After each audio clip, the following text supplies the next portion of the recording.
Welcome to special show.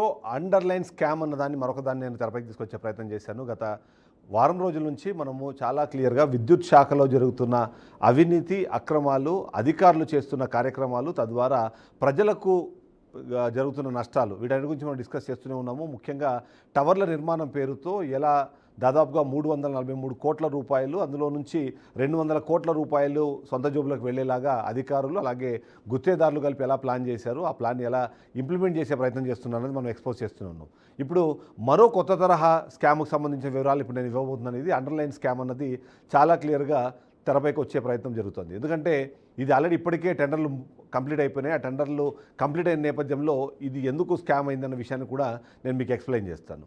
ముఖ్యంగా ఇక్కడ చూసుకోవాల్సింది, ఆంధ్రప్రదేశ్ రాష్ట్రానికి రాజధాని లేదు అన్నది గత 5 సంవత్సరాల నుంచి 3 రాజధానుల పేరుతో అక్కడ ఒక తరహా గేమ్ నడిచింది. ఆ గేమ్లో ప్రజలు ఓడిపోయారు, ఆ తర్వాత ఆ గేమ్ ఆడిన పాలకులు ఓడిపోయారు. ఫైనల్గా ఇప్పటికీ అమరావతి మరొకసారి పురుడు పోసుకుంది. అమరావతి కళల రాజధానిగా రూపొందుతోంది. ఆ రూపొందే క్రమంలో ప్రజలందరూ కూడా అమరావతిని ఎలా తీర్చిదిద్దుతున్నారు, ఆ తీర్చిదిద్దే క్రమంలో ఎంత డబ్బులు సేవ్ చేస్తున్నారు అన్నది ప్రజలందరూ చూస్తుంటే, ఓవైపు సీఎం చంద్రబాబు నాయుడు మాత్రం చాలా క్లియర్గా అమరావతిని ప్రజలకు అంకితం చేయాలి, తద్వారా ప్రజలు కోరుకున్న ఆ కళల రాజధానిని సాకారం చేయాలని ప్రయత్నం చేస్తున్నారు. దీనికోసం అహర్నిశలు పాటుపడుతున్నారు. అవసరమైన ప్రతి చోట వెళ్ళి ఈ అమరావతిని నిర్మించేందుకు అవసరమైన సపోర్ట్ చేసే ప్రయత్నం చేస్తున్నారు. అందులో భాగంగా ఇంత పెద్ద ఒక మహారాజధాని, కళల రాజధాని ప్రపంచ ప్రఖ్యాతి చెందాలి అంటే మాత్రం ఖచ్చితంగా ప్రతి ఒక్కటి అడ్వాన్స్డ్ టెక్నాలజీతోనే ఉండాలి, అడ్వాన్స్డ్గానే ఆలోచించాలి అని ఏదైతే మనం గతంలో హైదరాబాద్ సహా చాలా రాష్ట్ర రాజధానిలో మనం చూస్తున్నట్టు విద్యుత్తుని పైన నుంచి కాకుండా అండర్ గ్రౌండ్లో వేయాలని ఒక ఆలోచన చేశారు. అందుకు అనుగుణంగానే మొత్తం ప్లానింగ్ చేసేసి ఎలా అండర్లైన్ నుంచి వేయాలి, అండర్లైన్ వేసే క్రమంలో ఎలాంటి జాగ్రత్తలు తీసుకోవాలి అన్నది ఒక డెసిషన్ తీసుకున్నారు. అందులో భాగంగానే గతంలో ఒక టెండర్ని పిలిచారు. ఆ టెండర్ని ఇప్పటికే ఓపెన్ చేసి ఆ తర్వాత ఆ గుత్తేదారులు ఎవరైతే ఉన్నారో వాళ్ళని సెలెక్ట్ చేశారు. దానికి సంబంధించి దీన్ని స్కామ్ అని ఎందుకంటానో నేను ఒకసారి చెప్పే ప్రయత్నం చేస్తాను. ఓవరాల్గా చూస్తే మాత్రం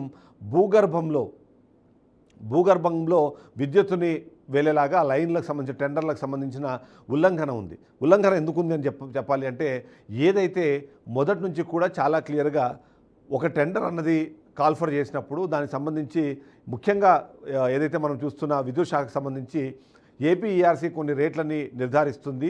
ఆ రేట్లను నిర్ధారించిన తర్వాత దానికి అనుగుణంగా ఏ వర్కులు చేస్తున్నారో ఆ వర్కులు చేసే క్రమంలో ఎలాంటి ఎక్విప్మెంట్ యూజ్ అవుతుంది, అంతేకాకుండా హ్యూమన్ ఇంటర్ఫరెన్స్ దాంట్లో ఎంత ఉంటుందని బేస్ చేసుకొని ఒక టెండర్ అమౌంట్ అన్నది క్రియేట్ చేస్తారో ఆ టెండర్ అమౌంట్కి సంబంధించి ఎవరైతే టెండరు వేసిన తర్వాత ఆ బేస్ ప్రైస్ పైన 5% వరకు, అంటే ఎంత ఎక్కువ నేను కోట్ చేసి తీసుకుంటానన్న దాన్ని బట్టి అందులో లోయెస్ట్ వచ్చిన బిడ్డింగ్ని బేస్ చేసుకొని కొంతమంది మైనస్లో కూడా వేస్తారు, కొంతమంది ప్లస్లో వేస్తారు, ప్లస్ 5% మించి ఉండకూడదు అన్నది మామూలుగా చేస్తారు. కానీ ఇక్కడ మాత్రం ఈ భూగర్భ విద్యుత్ లైన్ టెండర్లలో నిబంధనల ఉల్లంఘన జరిగింది.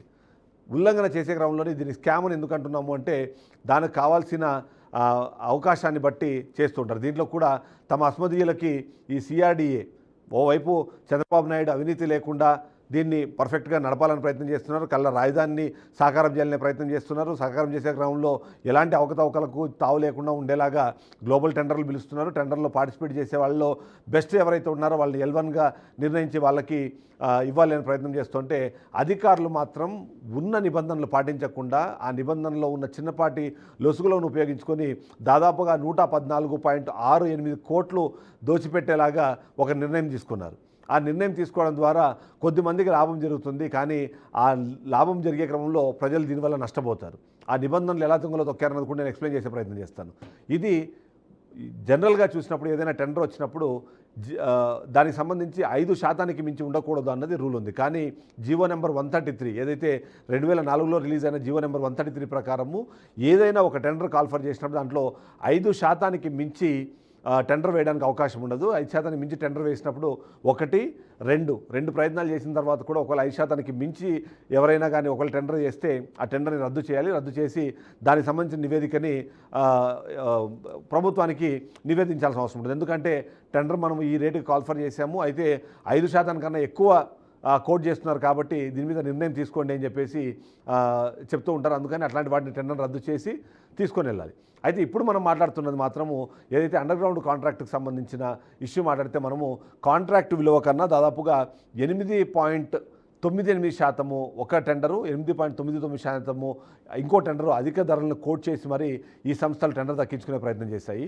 ఈ టెండర్లు దక్కించుకున్న కంపెనీ పేర్లు ఏంటి అంటే బిఎస్ఆర్ ఇన్ఫ్రాటెక్, అలాగే పీవీఆర్ కన్స్ట్రక్షన్స్. ఈ 2 కంపెనీలు రెండింటిని తీసుకున్న పరిస్థితి మనకు కనిపిస్తుంది. సో దీన్ని చూసినప్పుడు ఏమవుతుందంటే చాలా క్లియర్గా అర్థమవుతుంది మనకేంటంటే, ఓవైపు రాష్ట్ర ప్రభుత్వము అవినీతికి అవకాశం లేకుండా ముందుకు వెళ్ళాలని ఒక ప్రయత్నం చేస్తుంటే, ఇక్కడ మాత్రం జరుగుతోంది ఈ ఎవరైతే సిఆర్డీలో ఉన్న అధికారులు కానివ్వండి, లేకపోతే విద్యుత్ శాఖకు సంబంధించిన ట్రాన్స్కో అధికారులు కానివ్వండి, వీళ్ళందరూ కలిపి చేస్తున్న పని ఏంటంటే 114 కోట్ల రూపాయలు అడిషనల్గా ఈ గుత్తేదారులకి కట్టబెట్టేలాగా ప్రణాళికలు రూపొందించడము, దానికి అనుగుణంగా కంప్లీట్ చేయడము, దాన్ని ఇప్పటికే వాళ్ళకి అసైన్ చేయడం కూడా. ఇక్కడ వచ్చే పెద్ద సమస్య ఏంటంటే, ఏదైతే బిఎస్ఆర్ ఇన్ఫ్రాస్ట్రక్చర్ సంస్థ ఏదైతే ఉందో దీనికి అధినేతగా బల్సు శ్రీనివాసరావు ఉంటారు.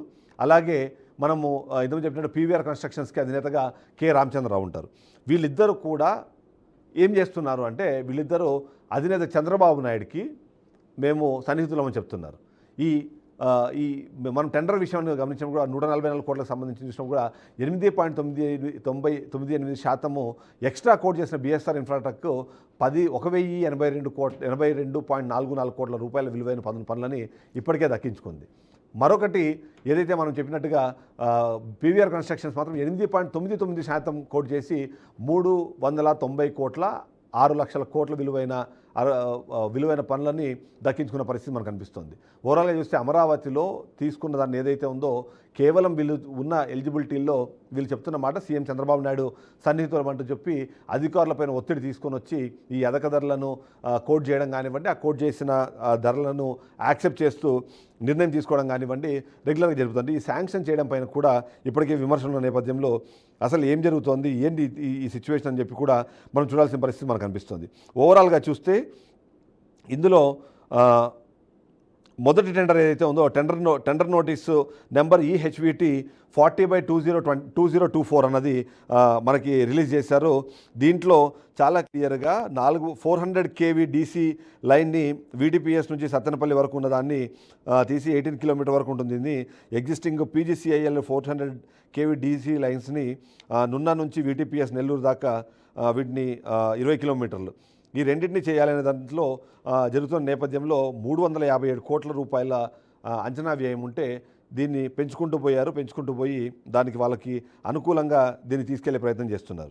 మరో టెండర్ కూడా మనకు చూస్తే ఒకటేమో ఇది ట్రాన్స్కో ఈ టెండర్ రిలీజ్ చేసింది. ఈ టెండర్ రిలీజ్ చేసినప్పుడు కూడా దాదాపుగా 993 కోట్ల రూపాయలకు సంబంధించిన టెండర్ రిలీజ్ చేసి అదేమో 1043 కోట్లకి దక్కించుకునే ప్రయత్నం చేశారు. తద్వారా 114 కోట్ల రూపాయల భారాన్ని ప్రజల మీద వేసే ప్రయత్నం చేస్తున్నారు.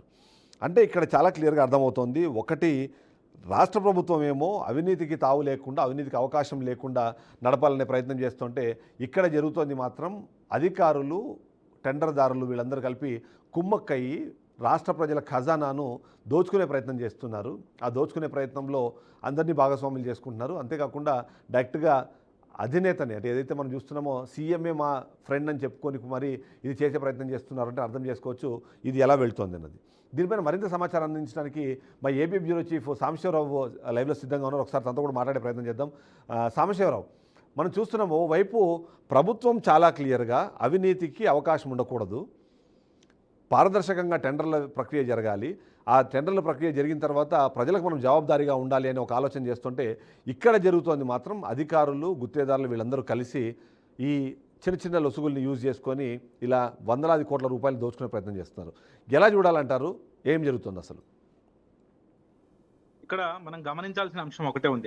ఎక్కడ చూసినా కూడా ఒక పక్క సీఎం చంద్రబాబు, ఒక పక్క డిప్యూటీ సీఎం ఇద్దరు, ఒక పవన్ కళ్యాణ్ ఇద్దరు కూడా రాష్ట్రాన్ని అభివృద్ధి పదంలో నడిపించాలి అని చెప్పేసి వాళ్ళు భావిస్తా ఉంటే, కానీ ఇప్పుడు ఉన్నటువంటి కొంతమంది అధికారులకు మాత్రం గత ప్రభుత్వ వాసనలు మాత్రం పోయినట్లుగా లేవని చెప్పేసి మాత్రం గట్టిగా ఆరోపణలు వినిపిస్తున్నటువంటి పరిస్థితి ఉంది. అయితే ఇప్పుడు భూగర్భ విద్యుత్ లైన్ టెండర్లో నిబంధనలు అయితే పూర్తిగా ఉల్లంఘించారనే చెప్పాలి. ఒక పక్క ప్రభుత్వ నిబంధనల ప్రకారం పనులు ప్రారంభించండి, ఎందుకంటే ఈ భూగర్భ విద్యుత్ లైన్ టెండర్ భూగర్భ విద్యుత్ అనేది చాలా మంచి పరిణామం. అటువంటిది దాన్ని నిబంధనల ప్రకారం, పద్ధతి ప్రకారం తీసుకెళ్లాలని చెప్పేసి ఒక పక్క ప్రభుత్వం చెబుతున్నప్పటికీ అక్కడ ఉన్నటువంటి అధికారులు, సిఆర్డీఏ అధికారులు మాత్రం గత ప్రభుత్వ వాసనలు వాళ్ళకి పోలేదు. ఈ రకంగానే ఈ యొక్క కుమ్మక్కయ్య, అక్కడ ఉన్నటువంటి ఎవరైతే కాంట్రాక్టర్లు ఉన్నారో కాంట్రాక్టర్లకి కుమ్మక్కయ్య కూడా వాళ్ళు లోపాయికాయితనం చేస్తున్నటువంటి పరిస్థితి అయితే గట్టిగా ఉందని చెప్పుకోవాలి. ఇప్పుడు మనం ప్రస్తుతం చూసుకోవాలి, ఇక్కడ ఇప్పుడు ప్రస్తుతం ఉన్నటువంటి సిఆర్డీఏలో 104 అవినీతితో కూడా నిర్ణయం తీసుకున్నటువంటి పరిస్థితి అని చెప్పి ఒక పక్క జీవో నెంబర్ 113 ఉంది. అయినప్పటికీ వాళ్ళు తొక్కుతున్నట్టు అయితే ప్రత్యక్ష కనబడుతుంది. ఎక్కడ కూడా టెండర్ ఎప్పుడు 5% కంటే ఎక్కువగా ఉంటే 5% కంటే ఎక్కువగా ఉంటే ఖచ్చితంగా అన్ని రద్దు చేయాల్సిన అవసరం. కానీ మనం చూసుకుంటే ఒకటే 8.9 అయినప్పటికీ కూడా ఇంచున్న కూడా కనీసం ఆ కాంట్రాక్టర్ కూడా ఈ కార్డుని రద్దు చేయని పరిస్థితి అయితే ఉందని చెప్పుకోవాలి. ఈ టెండర్ కూడా చూసుకోవచ్చు. ఒక పక్క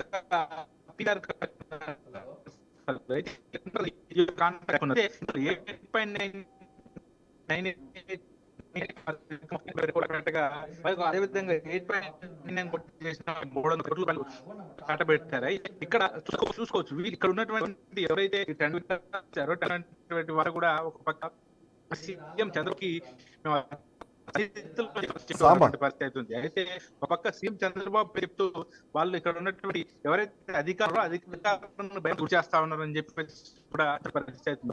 సాంబా, ఇక్కడ మనం చూస్తాం ఏంటి అసలు ఈ టెండర్లు ఏంటన్నది కూడా ఒకసారి మనం గమనించాల్సిన అవసరం ఉంటుంది. ఎందుకంటే ఎందుకు ఓవైపు అమరావతిని ఒక కళల రాజధానిగా నిర్మించే ప్రయత్నము, ప్రపంచ స్థాయి రాజధాని నిర్మాణం అవ్వాలి అంటే మాత్రం అదే తరహాలోనే అక్కడ పనులు కూడా జరగాలి. ఆ పనులు జరిగే క్రమంలో కూడా అండర్ గ్రౌండ్ విద్యుత్ లైన్లు అన్నది ఇప్పుడు లేటెస్ట్గా మనకు కనిపిస్తుంది. కాబట్టి ఎట్టి పరిస్థితుల్లోనూ నా ప్రజలకు నేను ఒక రాజధాని ఇచ్చినప్పుడు ఆ రాజధాని అన్నది ఖచ్చితంగా అంతర్జాతీయ స్థాయిలోనే ఉండాలి. అక్కడ నివసించే వాళ్ళు కానివ్వండి, ఫ్యూచర్లో కొత్తగా ఇన్ఫ్రాస్ట్రక్చర్ జనరేట్ చేసేటప్పుడు కూడా వైర్లు పైనుంచి వెళ్తున్నాయి, ఇలాంటి సమస్యలు ఏమి ఉండకూడదు అన్నది ఆయన మంచి ఉద్దేశంతో ఉన్నారు. కానీ దీన్ని యూజ్ చేస్తున్న పద్ధతి ఒకసారి నేను ఆ టెండర్ వివరాలు కూడా నేను చెప్తాను. రాజధాని ప్రాంతంలో అంటే నేషనల్ హైవే 10 నుంచి నేషనల్ హైవే 13 ఈ వరకు, అంటే ఈ జంక్షన్ వరకు మొత్తం 220 kV ఎక్స్ట్రా హై వోల్టేజీ లైన్లు ఉన్నాయి. ఆ లైన్లని అండర్ గ్రౌండ్లో వేసేందుకు ఫస్ట్ నిర్ణయం తీసుకున్నారు.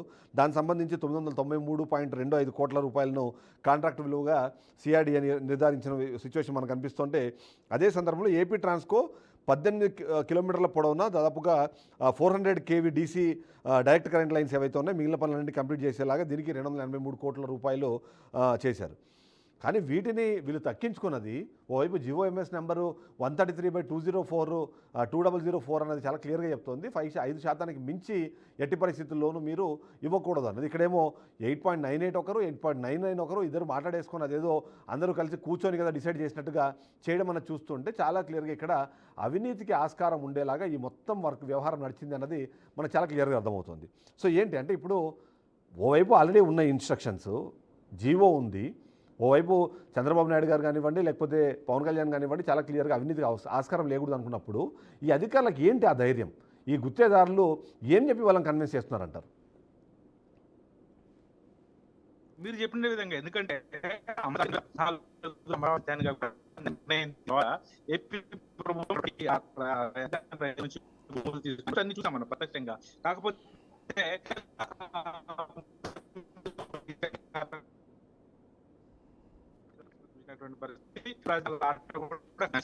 ప్రస్తుతం అయితే రైట్ సాంబ, మీ దగ్గర ఆడియో ఏదో ప్రాబ్లం ఉంది, ఒకసారి చెక్ చేసుకోండి మీరు. నేను అంతలోపు ఒకసారి ఈ జియో నెంబర్ 133 ప్రకారం 5% మించి ఉండకూడదు అన్నది ఏదైతే ఉందో ఒకసారి ఆ డాక్యుమెంట్ నేను ఎక్స్ప్లెయిన్ చేసే ప్రయత్నం చేస్తాను. ఎందుకంటే ఇది ఇప్పుడు వచ్చింది కాదు, గత ప్రభుత్వంలోనో లేకపోతే అంతకుముందు ప్రభుత్వంలోనో రిలీజ్ చేసిన ఒక జీవో కాదు. ఆ జీవోకి సంబంధించి ఆ కాపీ చాలా క్లియర్గా చెప్తుంది. దాని ప్రకారం జియోఎంఎస్ నెంబర్ 133/2004లో ఇది రిలీజ్ అయింది. అది రిలీజ్ అయినప్పుడు కూడా చాలా క్లియర్గా అంతకు ముందు ఉన్న దాని ప్రకారము 10% వరకు అప్పట్లో ఒక స్కోప్ ఉండేది. కానీ అలా కాకుండా కేవలం 5% మించి ఉంది అన్నా సరే ఖచ్చితంగా ఇది యాక్సెప్ట్ చేయడానికి లేదు, ఖచ్చితంగా కొత్తగా పిలవాల్సిందే అన్నది చాలా క్లియర్గా ఉన్న నేపథ్యంలో ఏంటి అసలు ఇది ఎట్లా వీళ్ళు దీన్ని యూజ్ చేసుకుంటున్నారు అన్నది కూడా మనం ఒకసారి గమనించాల్సిన అవసరం అయితే ఉంది. జిఓఎంఎస్ 133/2004 ప్రకారము ఇది irrigation and CID department reforms గురించి అప్పట్లో రిలీజ్ చేశారు. ఇది 2011-2024లో దీన్ని రిలీజ్ చేశారు. రిలీజ్ చేసినప్పుడు అది చాలా క్లియర్గా అంతకుముందు ఉన్న దానికి మార్పులు చేస్తూ అమెండ్మెంట్ చేస్తూ నిర్ణయం తీసుకున్నారు. అమెండ్మెంట్ చేయడానికన్నా ముందు 10% ఉండేది. అంటే ఏదైనా సరే ఒక బిడ్ వాల్యూని మనం క్రియేట్ చేసినప్పుడు ఆ బిడ్ వాల్యూకి 10% కన్నా ఎక్కువ ఎవరైనా టెండర్ని కోట్ చేస్తే దాన్ని యాక్సెప్ట్ చేయకుండా 2 సార్లు ప్రయత్నించి ఆ తర్వాత కూడా ఒకవేళ అవ్వకపోతే అప్పుడు మాత్రమే దీన్ని చేయాలి అన్నది మనకు అనిపిస్తూ ఉంటుంది. కానీ ఇక్కడ మనకు అనిపిస్తుంది ఏంటంటే చాలా క్లియర్గా ఇక్కడ మనకు అనిపిస్తుంది అంటే గతంలో ఉన్న దాని ప్రకారము 10% అన్నది ఇంతకుముందు అంటే 10% ఉండేది. 10% ఉంటే దీన్ని మనము యూజ్ చేయడానికి లేదు. ఇంకా 10% కన్నా ఎక్కువ ఎవరైనా కోట్ చేసి అది మారనప్పుడు ఒకవేళ 10% మించి ఎవరైనా వేస్తున్నారు అంటే అప్పుడు as per the guide lines lender premium 10% కన్నా ఎక్కువ ఉంటే మాత్రం 80% దాన్ని యాక్సెప్ట్ చేయకూడదు. అలాంటివి 2 ప్రయత్నాలు చేయాలి. 2 ప్రయత్నాలు చేసిన తర్వాత కూడా ఒకవేళ అది అవ్వకపోతే అప్పుడు మాత్రమే టెండర్ అన్నది క్యాన్సిల్ చేసి దానికి సంబంధించిన ఇన్ఫర్మేషన్ అన్నది ప్రభుత్వానికి ఇవ్వాలి. కానీ జిఓఎంఎస్ నెంబర్ 133/2004 ప్రకారము ఇక్కడ వచ్చిన దాని ప్రకారం ఏదైతే అంతకుముందు ఫర్ ఇది ఉండేది తర్వాత దాని ప్రకారం దీన్ని ఏం చేశారంటే కేవలం ప్రీమియం అన్నది టెండర్ ప్రీమియం అన్నది 5% మించి ఉండకూడదు. 5% మించి ఉండకూడదు. 5% మించి ఎవరైనా కోట్ చేసినప్పుడు దాన్ని 80% యాక్సెప్ట్ చేయకూడదు అన్నదే రూల్. సో ఆ ప్రకారము 8.98% కానివ్వండి 8.99% అసలు ఎలా యాక్సెప్ట్ చేశారు? యాక్సెప్ట్ చేసే క్రమంలో దానికి ఏమన్నా ఎక్స్ప్లెనేషన్ ఇచ్చారా? అసలు ఇదంతా మొత్తం అధికారులు ఇంత ఈజీగా ఎలా చేస్తున్నారు? ఇంత ఈజీగా చేస్తున్న నేపథ్యంలో ఈ అధికారులు కానివ్వండి లేకపోతే ఈ గుత్తేదారులు ఎవరైతే ఉన్నారో టెండర్దారులు ఎవరైతే ఉన్నారో వీళ్ళందరూ కలిపి దాదాపుగా 100 కోట్లకు పైగా దోచుకోవాలనే ప్రయత్నం చేస్తున్నప్పుడు ప్రభుత్వంకి దృష్టికి దీన్ని తీసుకెళ్లాల్సిన అవసరం ఖచ్చితంగా బీఆర్కే చూసుకుంది. మనం ఎందుకంటే మొదటి నుంచి చెప్తున్నాము అవినీతి రహిత పాలన అన్నది కూటమి ప్రభుత్వం సంబంధించిన ఎయిమ్ అయినప్పుడు దాన్ని సాధించేందుకు ఖచ్చితంగా బీఆర్కే న్యూస్ ఖచ్చితంగా దాంతోపాటు సపోర్ట్ చేస్తుంది. ఇలాంటి విషయాలు ఏవైనా సరే ఎక్కడ అవినీతి జరిగిందన్నా సరే దాన్ని ప్రభుత్వం దృష్టికి తీసుకెళ్లేందుకు ఖచ్చితంగా పనిచేస్తుంది. మేము ప్రతి సందర్భంలో చెప్తూనే ఉంటాము మీడియా హౌస్ అంటే ప్రతిపక్షం లాగా పనిచేయాలి. ప్రతిపక్షం అంటే కేవలం తప్పులను ఎత్తి చూపడమే కాదు ఆ తప్పులను ఎత్తి చూపే క్రమంలో దానికి సంబంధించిన పూర్తి స్థాయి ఆధారాలు అందులోనూ ముఖ్యంగా ప్రజలకు సంబంధించిన విషయాలు ఏవైతే ఉన్నాయో వాటిని మనం ఖచ్చితంగా ఎత్తి చూపాల్సిన అవసరం ఉంటుంది. తద్వారా ప్రజాధనాన్ని కాపాడడంతో పాటు విద్యుత్ శాఖలో ఉన్న సమస్య ఇలాంటివి ఏవైతే ఉన్నాయో వీటన్నింటినీ ఆ తర్వాత మళ్ళీ తీసుకొచ్చి ట్రూ అప్ ఛార్జీల పేరుతో ప్రజల నెత్తినే మోపుతారు. అంటే ఓవైపు ప్రజల సొమ్ము ట్యాక్సులుగా కట్టిన దాన్ని తీసుకొని వీళ్ళు జేబులో వేసుకుంటారు. ట్యాక్సులు కట్టిన తర్వాత కూడా ట్యాక్సులు కట్టని వాళ్ళు లేకపోతే కట్టేంత స్తోమత లేని లోయర్ మిడిల్ క్లాస్ కానివ్వండి పేదలు కానివ్వండి ట్రూ అప్ ఛార్జీల పేరుతో మళ్ళీ వీటన్నింటినీ ఆ భారాన్ని వాళ్ళ మీదనే మోపుతున్నారు. అంటే అంటే డబుల్ లాస్ అనేది ఇక్కడ మనకు కనిపిస్తుంది. అలాంటి సందర్భంలో ప్రజలకు మంచి జరగాలంటే ఖచ్చితంగా ఇలాంటి వాటిని ఎత్తి చూపాల్సిన అవసరం ఉంటుంది. ఓవైపు మనం చూస్తున్నాము ఈ కన్స్ట్రక్షన్ కంపెనీలు కానివ్వండి ఇలాంటి కంపెనీస్ అని ఏం చేస్తున్నాయంటే ప్రభుత్వ అధినేతలకు సంబంధించిన వాళ్ళను మా ఫ్రెండ్స్ అని చెప్పుకుంటూ ఇలాంటి పనులను తీసుకునే ప్రయత్నం చేస్తున్నారు. తద్వారా అక్కడ ఎలాంటి పనులు చేస్తారు నాశనకం చేస్తున్నారా మంచి చేస్తున్నారు అన్నది మళ్ళీ అదొక ఇష్యూ అయితే ఇలా 8.98% ఒక దీంట్లోనూ 8.99% ఒక దాంట్లో తీసుకోవడం ద్వారా 5% మించి ఉండకూడదు అన్న గవర్నమెంట్ డెసిషన్ ఏదైతే ఉందో ఎందుకంటే జిఓఎంఎస్ నెంబర్ సంబంధించింది ఇక్కడ ఉంది. అప్పట్లో ఉన్న చీఫ్ ఇంజనీర్ కానివ్వండి ఇంజనీరింగ్ చీఫ్ ఇరిగేషన్ కానివ్వండి కమిషనర్స్ కానివ్వండి వీళ్ళందరికీ దానికి సంబంధించిన సమాచారం ఉంది. అయినా సరే ఇప్పుడు 5% మించి తీసుకోవడానికి అవకాశం లేదు. మళ్ళీ 8.99%తో ఎలా ఈ పనులు కట్టబెట్టారు అన్నదే ఇక్కడ వినిపిస్తున్న అతిపెద్ద ప్రశ్న. సో ఎలా చూసినా సరే అధికారులు గుత్తేదారులు కలిసి ఇలాంటి ఒక స్కామ్కి తెరదీసినప్పుడు ఆ స్కామ్ని ఆపాల్సిన బాధ్యత ఇప్పటికైనా సరే అధికారులు తేరుకొని ఆ 8.99% నుంచి 5% తగ్గించడమా లేకపోతే ఈ టెండర్ సంబంధించిన ఏవైతే కేటాయింపులు ఉన్నాయో వాటిని రద్దు చేసి కొత్తగా టెండర్లు పిలవడం అన్నది ఖచ్చితంగా చేయాల్సిన అవసరం ఉంటుంది. ఎందుకంటే చాలామందికి ఐడియా ఉందో లేదో కానీ టెండర్లు పిలిచే క్రమంలో కూడా ప్రీ బిడ్కి సంబంధించి ఒక మీటింగ్ జరుగుతుంది. ఆ మీటింగ్లో దీనికి సంబంధించిన డిస్కషన్ చేసినప్పుడు ఒకవేళ నిజంగానే రేటు తక్కువగా ఉంది అనుకున్నప్పుడు ఆ రేట్ని రివైజ్ చేసే ఆప్షన్ కానివ్వండి రివైజ్ చేయాలని రిక్వెస్ట్ చేసే పరిస్థితి కానివ్వండి ఖచ్చితంగా టెండర్లో ఎవరైతే పార్టిసిపేట్ చేస్తారో వాళ్ళందరికీ ఉంటుంది. వాళ్ళు చెప్పేదాని ప్రకారము నిజంగానే ఒకవేళ తక్కువ అమౌంట్ ఒకవేళ కోట్ చేసింది అనే ఉద్దేశం ఉంటే మాత్రం ప్రభుత్వం మరొకసారి దాని మీద వర్కౌట్ చేస్తుంది. అధికారులు దానికి సంబంధించి వర్కౌట్ చేస్తారు. ఆ టెండర్ అమౌంట్ని రివైజ్ చేస్తారు. కానీ ఇలా అడ్డగోలుగా 5% మించి మీరు టెండర్ ప్రీమియంని మీరు ఎక్కువ చేయకూడదు +5%లో మించి వేయకూడదు అని ఆల్రెడీ ఒక నిబంధన ఉన్నప్పుడు +8.98% +8.99% దాదాపుగా 9% ఎక్కువకి ఎలా కట్టబెట్టారు అన్నది ఇక్కడ ప్రతి ఒక్కరు క్వశ్చన్ వస్తుంది. ఇలా కట్టిపెట్టడం ద్వారా దాదాపుగా 114 కోట్ల రూపాయలు ఇక్కడ సామాన్య ప్రజల సొమ్ము ట్యాక్స్ పేయర్ల సొమ్ము ఒకసారేమో వీళ్ళ జేబులోకి చేరుతుంది. టెండర్దారులు కానివ్వండి అవినీతి పరులు కానివ్వండి అక్రమదారులు ఎవరైతే ఉన్నారో వాళ్ళకి అందుతుంది. మరొకసారి మళ్ళీ ట్రోప్ ఛార్జీల పేరుతో మరొకసారి ప్రజల మీద భారం పడుతుంది. అంటే ఇన్ని రకాల భారాలు ప్రజలు ఎందుకు మోయాలన్నదే మనం అడుగుతున్న ప్రశ్న. ఓవరాల్గా చూస్తే ఎలా చూసినా సరే ఈ రెండు కంపెనీలు కలిపి ఇక్కడ గుత్తేదారులతో కలిసి ఇలాంటి ఒక పెద్ద స్కామ్కి తెరదీశారన్నది పెద్ద అనుమానం అయితే ఉంది. ఈ అనుమానం ఉన్న నేపథ్యంలో అంతర్జాతీయ రాజధాని కట్టాలన్న ఆకాంక్ష కానివ్వండి, ఇప్పటికే మనం తెలుసు రాష్ట్ర ప్రజల పరిస్థితి కానివ్వండి, రాష్ట్రంలో ఉన్న ఆర్థిక పరిస్థితి అన్న ప్రతి ఒక్కరికి తెలుసు. ప్రస్తుతము ప్రతిదానికి మనం అప్పులు చేసుకొని రాష్ట్రం నడిపే పరిస్థితి ఉంది. మరొక కీలకమైన అంశము, ఇప్పుడు ఏదైతే ఆర్థికంగా ఉన్న ఈ భారాలన్నీ తగ్గించేందుకు ఓవైపు ప్రభుత్వం ప్రయత్నం చేస్తుంటే ఇలా అవినీతి సొమ్ముని లేకపోతే ఇలాంటి సొమ్ముని అవినీతి కార్యక్రమాలకి చేసుకుంటూ వెళితే ఇంకా ఎంత తీసుకొని రావాలి. ముఖ్యంగా అమరావతి సంబంధించి చూసినా మన కేంద్ర ప్రభుత్వం నుంచి ఎంతో కొంత సహకారం ఉన్నా సరే ఆ సహకారం అనేది సరిపోదు. ఎందుకంటే అంతర్జాతీయ స్థాయి రాజధాని కట్టుకోవాలనుకున్నప్పుడు రెగ్యులర్గా మనకు చాలా కాస్ట్లు ఇన్కర్ అవుతున్నాయి. ఆ కాస్ట్లు ఇన్కర్ అయ్యే క్రమంలో ఆ డబ్బులను ఎట్లా ఇప్పుడు సమకూర్చుకోవాలని ఓవైపు ప్రభుత్వం తలలు పట్టుకుంటుంటే, ఇక్కడ మాత్రం అధికారులు అలాగే ఇలాంటి టెండర్దారులందరూ కలిపి చేస్తున్న పని ఏంటంటే ఆ డబ్బులు ఏవైతే కష్టపడి సమకూర్చిన డబ్బులు ఏవైతే ఉన్నాయో అటు కేంద్ర ప్రభుత్వం కానివ్వండి, ఇటు రాష్ట్ర ప్రభుత్వం కానివ్వండి, అమరావతి రాజధానికి ఇప్పటికే కట్టుబడి ఉండడం కానీ ఆ దాన్ని వీలైన తొందరగా కంప్లీట్ చేయాలనే ప్రయత్నం ఒకసారి చేస్తూ ఉంటే, ఇక్కడ మాత్రం అధికారులు అలాగే గుత్తేదారులు కలిపి వందల కోట్ల రూపాయలు వాళ్ళ జేబుల్లోకి తీసుకునేందుకు ఏ అవకాశాలు ఉన్నా వాటిని ఉపయోగించుకునే ప్రయత్నం చేస్తున్నారంటేనే ఖచ్చితంగా అది ఎలాంటి పరిస్థితుల్లోనూ జరగడానికి వీలు లేదు. వాటిని ఆపేందుకు అవసరమైన పోరాటం చేయడానికి కూడా బీఆర్కే న్యూస్ ఎప్పుడు ముందుంటుంది. ఈ విధంగా చూస్తే మాత్రము ఈ కార్యక్రమాలే కాకుండా మరికొన్ని కొటేషన్స్ కూడా ఇప్పటికే కొన్ని టెండర్లు రిలీజ్ అయ్యి ఆ టెండర్లకు సంబంధించి ఫైనల్ స్టేజ్లో ఉన్న నేపథ్యంలో అక్కడ ఏం జరగబోతోంది అన్నది కూడా మేము ఎప్పటికప్పుడు సమాచారం తీసుకునే ప్రయత్నం చేస్తున్నాము. అక్కడ ఏదైనా తప్పు జరిగినా సరే వెంటనే ప్రభుత్వం దృష్టికి తీసుకెళ్లేందుకు మా వంతు ప్రయత్నం అనేది మేము ఖచ్చితంగా చేస్తూనే ఉంటాం. మనం చూసాం నిన్న టెండర్లకు సంబంధించి టవర్లకు సంబంధించి టెండర్లది చాలా క్లియర్గా అవసరం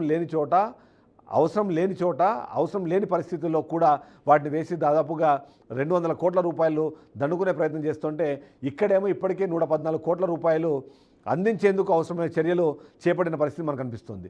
ఎలా చూసినా సరే మనం మొదటి నుంచి చెప్తున్నాం, బీఆర్కే న్యూస్ ఒకటే ఒక లక్ష్యంతో పనిచేస్తుంది. ఆ లక్ష్యం ఏంటంటే CM Chandrababu Naidu, deputy CM Pawan Kalyan, Lokesh లేదా మిగిలిన మంత్రివర్గం ఏదైతే ఉందో అవినీతి రహిత పాలన అందించాలి. ఇలాంటి టెండర్ల విషయంలో వీలైనంత పారదర్శకంగా ఉండాలి. ఆ పనులు అన్నవి ప్రజలకు మంచి చేయాలి. ఎలాంటి భారం పడకుండా ఆపేందుకు అవసరమైన కార్యాచరణతో వాళ్ళు ముందుకు వెళ్తుంటే, ఇక్కడ అధికారులు కానివ్వండి, ఇలాంటి టెండర్లు వేసే వాళ్ళందరూ కానివ్వండి, వాళ్ళందరూ కుమ్మక్కయ్యి ఓవైపు మసిపోసి మారేడుకాయ చేస్తూ అటు ప్రజల్ని మోసం చేస్తున్నారు, ఇటు ప్రభుత్వాన్ని మోసం చేస్తున్న నేపథ్యంలో ఇలాంటి అక్రమార్కుల భరతం పట్టేంత వరకు బీఆర్కే న్యూస్ అనేది ముందుకు వెళ్తూనే ఉంటుంది. సో ఇది ఇప్పటివరకు అప్డేట్స్. ఇంకా అప్డేట్స్ కంటిన్యూ అవుతూనే ఉంటాయి. Please stay tuned to BRK news, తెలుగుడి సత్తా.